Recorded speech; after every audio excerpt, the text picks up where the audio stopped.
YCP హయాంలో చేపట్టిన రీసర్వేతో శ్రీకాకుళం జిల్లా కొర్లాం రైతులకు తిప్పలు తప్పడం లేదు.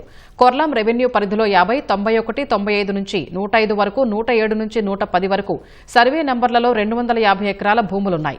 అందులో 212 ఎకరాలను 70 ఏళ్ల నుంచి 250 మంది రైతులు సాగు చేస్తున్నారు.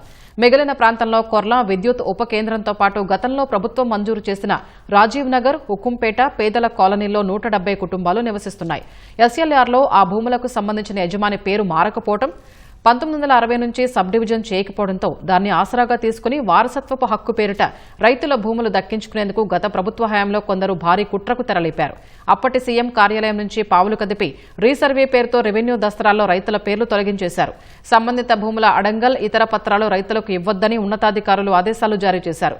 ఈ భూములన్నీ వేరే వ్యక్తి పేరిట నమోదు చేయడం వెనుక కోట్లు చేతులు మారాయని రైతులు ఆరోపిస్తున్నారు. పూర్వీకుల నుంచి వచ్చిన భూమిపై హక్కు కోల్పోవడంతో ప్రభుత్వం నుంచి వచ్చే ప్రయోజనాల్ని పొందలేకపోతున్నామని ఆవేదన వ్యక్తం చేశారు.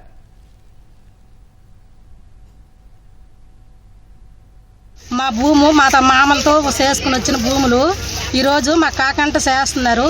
మా పిల్లలు పెళ్ళిళ్ళు చేసుకొని మేము అమ్ముకుంటామంటే అమ్మ నాన్నకు అవ్వదనేసి అడ్లో పడుతున్నారు. మేము అమ్ముకోవడానికి మాకు అవకాశం లేకపోతే మేము అప్పులతో మేము రోడ్ల మీద పడి ఎక్కడో మేము చచ్చిపోవాలని అనుకుంటున్నాము. మేము 50-60 సంవత్సరాల కానీ చేస్తున్నాము. మాకు అదే బతుకు, మాకు ఎక్కడ ఏం లేదు. దాని మీద మేము బతుకుతున్నాము. మా భూములు మాకు కావాలైనా. మా మామగారు ఈ పొలం ఇచ్చారు. 60 సంవత్సరాల నుండి మా మామీ చేస్తుంటారు. మా మామీ కాలం అయిపోయిన తర్వాత మాకు ఇచ్చారు. ఇప్పుడు 4 సంవత్సరాల కిందట ఈ పొలములు తీసుకున్నారు. జగన్ గారి ప్రభుత్వంలో తీసుకున్నారు ఈ పొలము. మా పొలం మాకు కావాలి. మా గ్రామంలో సర్వే నంబరు 110, అలాగే 103, 104, 105 సర్వే నంబర్లో మాకు సంబంధించి, అంటే మా కొర్లాం రైతులకు సంబంధించి 250 ఎకరాలు భూమి ఉందండి. అది 1964లోన మా తాతలు అది మన భువనేశ్వర్ పాణిగ్రాహి దగ్గర సొంతం కోర్టు రిజిస్ట్రేషన్ చేయించుకున్న డాక్యుమెంట్స్తో కూడా మా రైతులందరి దగ్గర ఉన్నాయి. ఈ భూములన్నీ వైసీపీ ప్రభుత్వం వచ్చి రీసర్వే చేసిన కార్యక్రమంలో మా భూములన్నీ లాగౌట్ చేసుకొని వేరే ఆయన దీంట్లోకి వేయడం జరిగింది. సుమారు 300 పైన రైతులు ఉన్నారండి. 250 ఎకరాల్లోన అందరు కూడాను కొంతమంది భూములు అమ్ముకోవడం, అలాగే కొనుక్కోవడం కూడా జరిగింది. ఎవరి పేరున రిజిస్ట్రేషన్లు కూడా ఆగిపోవడం జరిగింది.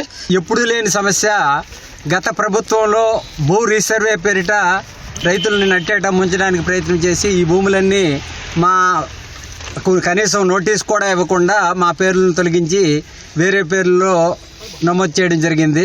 అన్యాయంగా మా రికార్డులు మార్చారు. ఈ ప్రభుత్వంలో న్యాయం జరగకపోతే కోర్టుల ద్వారాగైనా సరే ఈ అన్యాయం చేసిన అధికారుల మీద, ఈ అక్రమాలు చేసిన ప్రతి ఒక్కరి మీద చర్యలు తీసుకోవాలని చెప్పి కోరుకుంటున్నాము.